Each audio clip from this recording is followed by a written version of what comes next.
Hi, I'm Eric Goldberg, and I'm a director and animator. Most people know me from my work with Walt Disney Animation Studios. Being a creature of habit, I tend to like to do 11 by 17 at a resolution of 200 because it's easy to print from, and it's still large enough to make a decent drawing. 200 DPI because it still allows me to keep things kind of grainy with the pencil I use. So on the eraser, I have it set to a 13. Maybe I'll just take that down to a 9 and make that a little smaller. There we go. And that's in the normal brushes. Then on the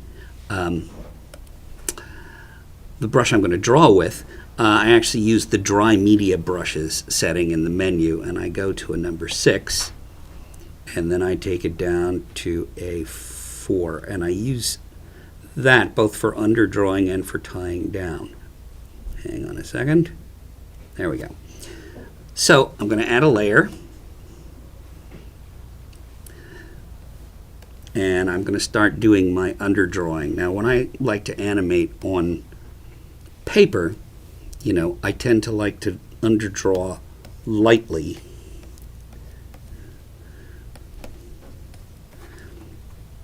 I will draw one of my characters here. All the illustrations for my character animation crash course book were actually done on the Wacom Cintiq. And this is one of the characters from that book. He doesn't have a name, so I'll call him Orange Cat. And I'll have a little draw of him sitting and drawing at the Cintiq. And I can really visualize things very, very fast this way. A lot of animators, when working traditionally, like to work with different colors for their underdrawing. Some people like red, some people like blue. Personally, I've always liked working with the actual black of the pencil itself because I feel like that adds weight and form to the final drawing when you go ahead and tie it down. So I will go ahead and continue this like so. What I'll do now is I'll go ahead and I will start tying it down on a new layer. But before I do that, one thing I can do is take the layer I've just drawn and take the opacity and put it down to 50%. So the underdrawing is still there, but not as dark. And then on the new layer, I'll put that back at 100%. So now the tie down layer that I'm doing is actually going to be the layer you will see the most, but it'll still have the nice underdrawing on it. One thing that's great with the Cintiq and Photoshop is that you can blow things up. So I can make a fairly sketchy looking line here.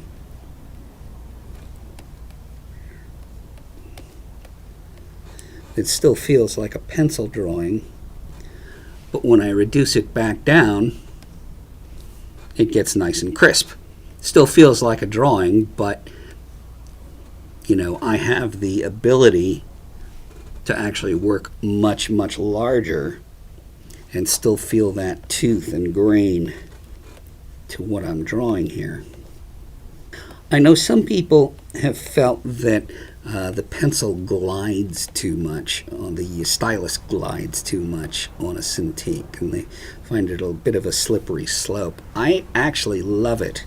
It helps me draw faster because it is a little bit slick, but I can still get a nice grained line, but just that much faster with less pressure. So I tend to keep the pressure sensitivity fairly low on what I'm doing, so I can visualize fairly quickly, but still get that great kind of spontaneity in the drawing that I enjoy doing. Here's a tool that I love. I'm looking at this ear that I've drawn here, and I think, oh, the inside of the ear is a little too small. So I'll grab the lasso tool, and I will lasso the inside of this ear, and then I'll go up to Transform Warp. And what I can do is pull these points here and here, so all of a sudden he's got a much larger inside of his ear. And then apply and deselect, and now that's the size that I want it. And to be able to do that, constantly as you're continuing to draw and improve is great. You can constantly check yourself that way. Back in the 40s, when animators were working, one of the things that they really did quite well is streamline. For the most part, the lines you're making are rounded and smooth. Not a lot of extraneous drawing going on. One of my great animation heroes, Freddie Moore, was, I think, the definitive expert on streamlining drawing in animation. But all the studios did it at that time. And I think in terms of the spirit, if you look at this cat's face, we'll zoom out a little bit. I mean, he's one of those characters who's enjoying what he's doing, and like I said before, when I animate, I really love animation that looks like it's enjoying itself on the screen. That really makes me feel great, and I can think of countless pieces of animation, that make me feel that way. Like, it's not just the artist who had a good time making it, it's the character himself or herself that's actually having the enjoyment on screen. I'm going to decide to decrease the opacity on this underlayer even more, just so it has a little bit of construction line to it, but not a lot. And I'm going to go ahead and combine it with the other layer. So I turn off the background and I go to Layer, Merge Visible. Now it's all on one layer. And I can go in and I can erase certain bits that I think don't look quite so hot, especially around his eyes. So I'll pick a color off the swatch and my brush tool, and literally I will just color underneath the line work. And one thing that helps to do, as opposed to using the fill tool, is that it actually makes the lines, which have a little bit of transparency to them, more solid when you put the color behind them.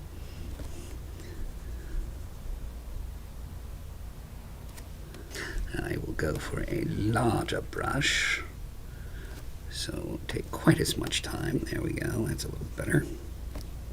How many of us had drummed into our heads when we were younger, don't color outside the lines? Well, that's the nice thing about the Cintiq. You can color outside the lines and you can fix your mistakes. Look, teacher, it's perfect. Normally on a 40s style character, inside mouth would be a variant of brown, but let's make it a slightly duller brown. I do that by picking the color picker and then moving this more towards black, so that dulls it down a little bit.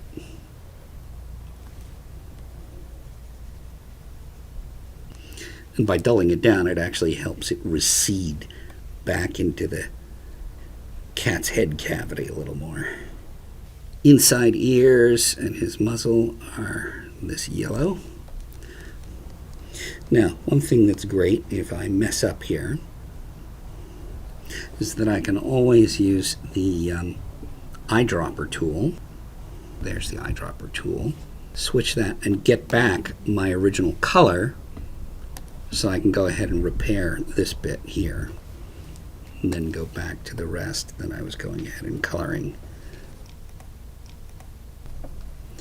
So say I wanted to put a little airbrushy background behind the guy. So let's make a little bit of a new layer, layer 3, and put that under everything else except the background, and I'm going to pick a blue. Alright, so I'm going to do two things. I'll pick a fairly vibrant blue and I'll make it more vibrant like so. And now I'm going to pick a brush that is blurry and make it rather large. Say, let's say about 300 pixels. There we go.